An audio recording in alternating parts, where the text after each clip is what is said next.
Hello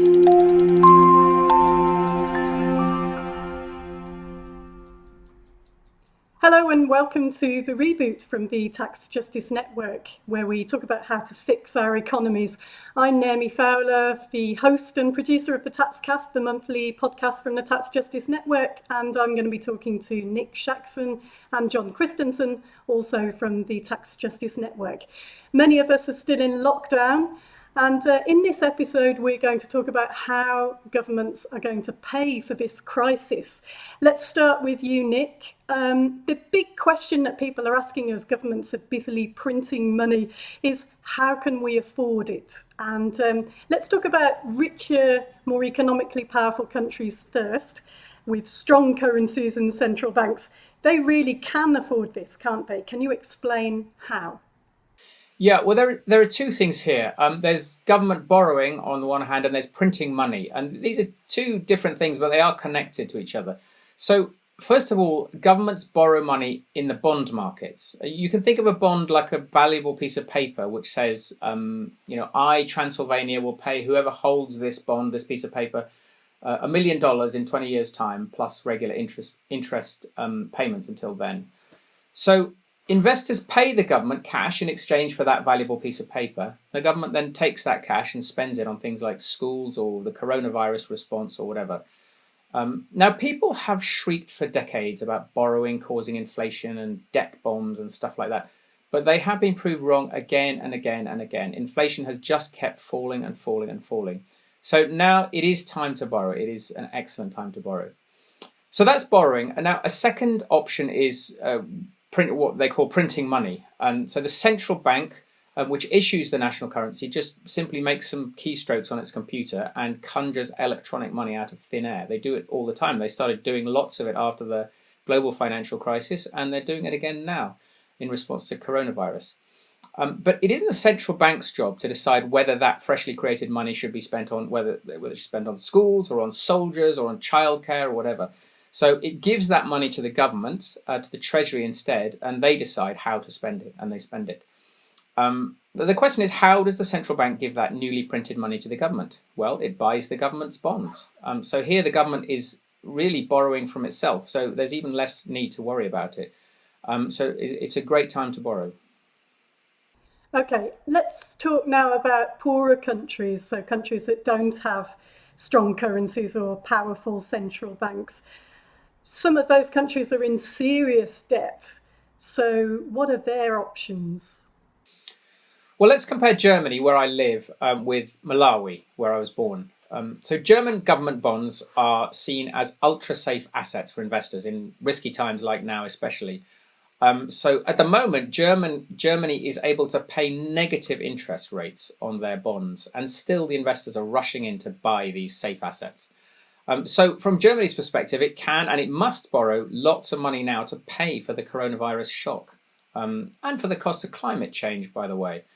And there will be no economic penalty for Germany for borrowing. It'll be good for Germany. But Malawi is very different. So Malawi's economy is dominated by smallholder agriculture. And investors know that Malawi won't be able to repay much in future. So they're not going to lend it very much. And they're going to charge high interest rates. And even more so, right now, the coronavirus shock means that hot money's fleeing Africa into safe assets like German bonds. So I expect many poor countries are probably going to default on their debts before too long. So Malawi can't borrow. And if Malawi's central bank tries to print too much of its kwacha currency, those kwachas are going to be chasing relatively few real resources in the economy, and that may lead to hyperinflation.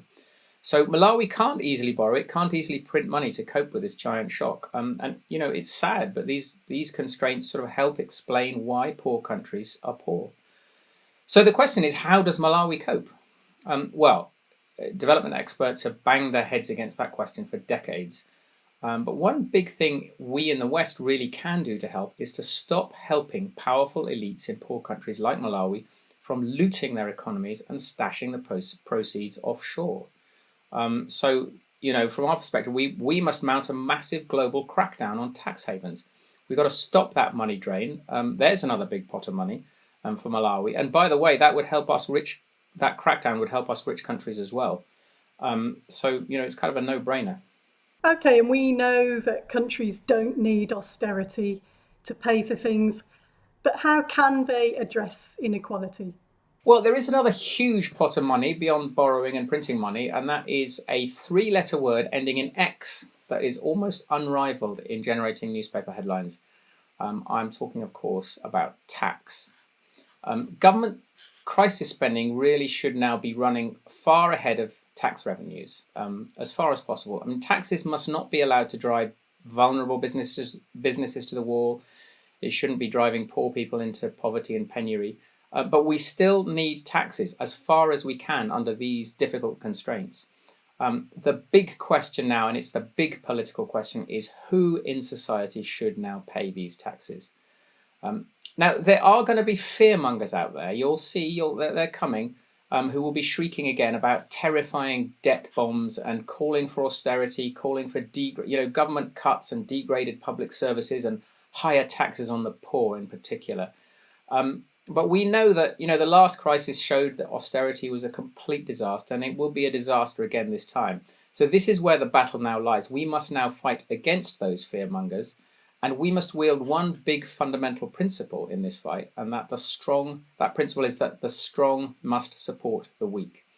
And the tax system can deliver this in several ways, most of which will work for both rich and poor countries. There's quite a few obvious ones. I mean, big wealth tax is an obvious one a lot of people are talking about. We need these, and the crackdown on tax havens is certainly going to help here. Land value taxes are another.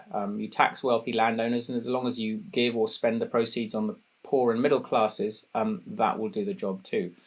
Carbon taxes similarly, but you do need to make sure that the proceeds of that end up helping the poor and middle classes. So I favour that they're paid equally as dividends to every citizen to redress the balance and also to curb climate change. And another exciting new one that people are talking about is excess profits taxes on big corporations. So these only kick in above a certain hurdle rate. So vulnerable companies without profits or minimal profits will pay nothing. But above a certain rate of profits, they start paying huge taxes. I've proposed a 75% tax rate for starters. But this is something we need to start fighting for. Right, and that's quite reasonable when you think that Zoom is reporting 169% growth in sales since the pandemic. Netflix has seen almost 16 million new people signing up. Amazon is booming. John, let's talk about the options for poorer nations, and they are deeply indebted to institutions like the World Bank, the IMF, and to other private creditors. Can they break free by defaulting? Well, look, the situation in the poorer countries can only be described now as catastrophic. The COVID-19 has deepened a crisis that has been building for years. Poorer nations currently hold approximately $17 trillion of loans from richer countries. The cost of servicing those loans just this year in 2020 will amount to about 40 billion. They can't borrow money as cheaply as Germany can, and they can't, as Nick said, print the money like powerful central banks can.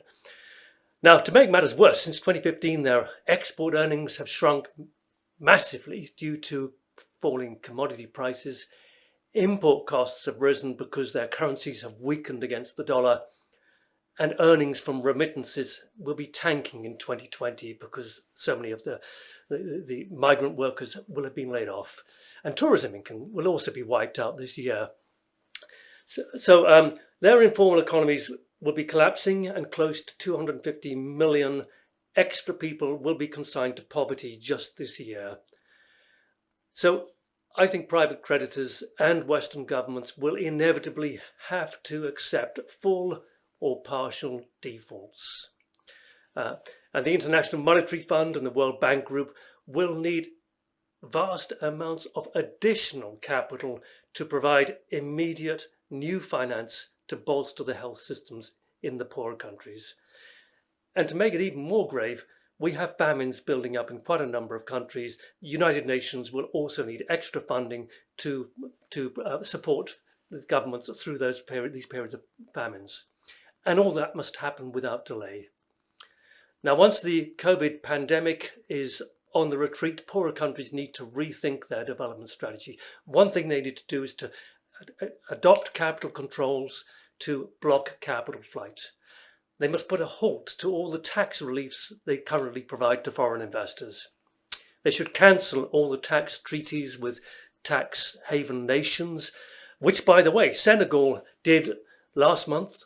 It has simply called a halt to its tax treaty with tax haven Mauritius. They should introduce wealth and property taxes, and they should concentrate on financing universal basic services like health and education. They must give priority to investment, particularly investment expenditure in transitioning to green energies and food production for domestic needs. So every effort now needs to be made to strengthen their domestic capability to transition to a green economy. The quicker, the better. And we know that one of the big problems for world economies is that they are financialized, and we need to definancialize our economies. So how do we do that? So financialization has been spreading out from the United Kingdom and the US ever since it took root in those countries in the 1980s. When I talk about financialization, I'm referring to the growth of the use of debt, household debt, private finance initiative debts, private equity companies loading businesses which they're buying with loads of debt. And that debt is used to extract wealth from the real economy and transfer it across to the financiers. Now, financialization has been supported by lax political regulation, which has encouraged endless mergers and acquisitions since the 1990s. Often these mergers and acquisitions are driven by huge volumes of debt, which is used to purchase the companies. And over the time, this has led to market concentration, rampant monopolies, less investment in innovation and training, and a greater share of wealth going to the investors. So financialization is a huge issue requiring urgent action. Now, the good news is that the more you push back against financialization, the better for our economies. Because when we reduce wealth extraction, from more money gets invested into innovation, into building productivity, into giving key workers higher wages. Inequality decreases. So all sorts of good things happen when you push back against financialization. The bad news is that from everything from party funding to control over the media to funding of secretive think tanks, financial capitalism has infiltrated democracy and captured the state. So we need to begin by restoring democracy. And we must take strong measures against monopoly powers, which harm almost everyone, not just through price gouging, but also because monopolies block innovation, they cut labor wage rates, they force their suppliers to lower standards. Everybody loses apart from the investors.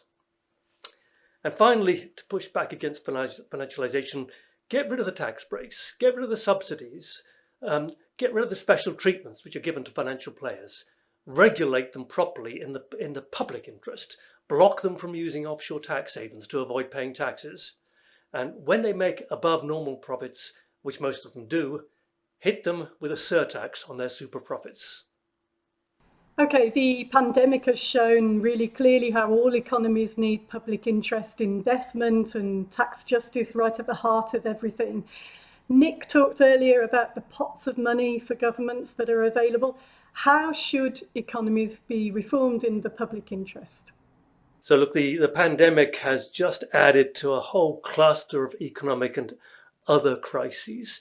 Climate crisis poses a genuinely existential threat to life on Earth, and inequality is destroying social stability in most countries, fueling the resurgence of fascism across the world.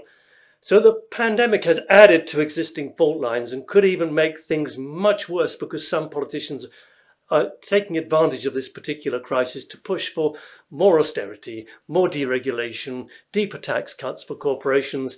They're wanting to take disaster capitalism to a very different level. Now, what the pandemic has shown is that when markets fail, states can act quickly and effectively, not just to resource health and care services, but also to prevent complete economic meltdown. Faced with a crisis of extraordinary proportions, states have poured trillions into keeping businesses and households solvent. And in the coming year, they will continue to pour even more trillions into doing this. Now, ideally, much of that state money will be directed towards achieving strategic goals, like improving public transport, for example, shifting away from fossil fuels, tackling inequality. The idea or the ideas behind the Green New Deal have now become part of mainstream discussion, which is encouraging, but we need to ensure that financiers in London and in Wall Street don't dominate that particular discussion. And tax justice must now become a major part of the global economic reform. Firstly, we must for once and all get rid of the tax havens. This is a very ugly manifestation of modern imperialism. Secondly, we need to have rules for taxing multinational companies to prevent avoidance and to prevent tax competition. We need to tax wealth, and we also need to tax speculation. So we need wealth taxes, and we need Tobin taxes to tackle currency speculation and financial transactions. And we need progressive carbon tax in order to accelerate the process away from using fossil fuels towards using renewable energies. And above all, we need to reverse 40 years of neoliberal tax reforms, which saw the taxes shifting away from capital, away from corporate profits and away from wealth and so on, and onto labor and consumption. We need to reverse that trend so that capital is taxed more heavily and labor and consumption is taxed more lightly. That is the only way in which we can tackle the huge inequalities which are threatening to bring many democracies and societies to their knees. Okay, that's it from us from this episode of The Reboot. Next episode, we're going to be talking about why governments should be racing to the top and not to the bottom when it comes to taxing multinationals and the very wealthy. And we're going to talk about why that's a win-win for everybody. See you then. Thanks.